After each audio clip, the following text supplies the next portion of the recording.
Кім күшті ертегісі? Ерте екен, ешкі жүні бөрте екен, қырғауылы қызыл екен, құйрық жүні ұзын екен. Қырғауылы қырқылдап, жалтыр мұзға сыртылдап, алшая келіп қоныпты, шат айырылып қалыпты. Қисая жатып қырғауыл, сонда мұздан сұрапты. Мұз, сен неден күшті болдың? Мен күшті болсам, бауырымды жаңбырға тестірмес едім. Жаңбыр, сен неден күшті болдың? Мен күшті болсам, жерге жұтқызар ма едім? Жер, сен неден күшті болдың? Мен күшті болсам, көк шөпке бауырымды жардырмас едім. Көк шөп, ал сен неден күшті болдың?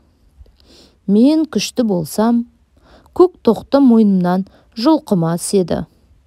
Көк тоқты, сен неден күшті болдың? Мен күшті болсам, көк шұнақ қасқырға құйрығымды жұлқытпас едім. Қасқыр, сен неден күшті болдың? Мен күшті болсам, көк мылтыққа құйрығымды ойдырмас едім. Көк мылтық, сен неден күшті болдың?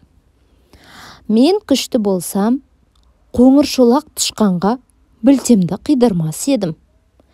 Тышқан, сен неден күшті болдың? Мен күшті болсам, құмырсқаға інімді алдырмас едім. Құмырсқа, ал сен неден күшті болдың? Алты батпан ауырды арқалаған күштімін. 7 батпан ауырды желкелеген күштімін, деп құмырсқа өзінің жауабын айтқан екен.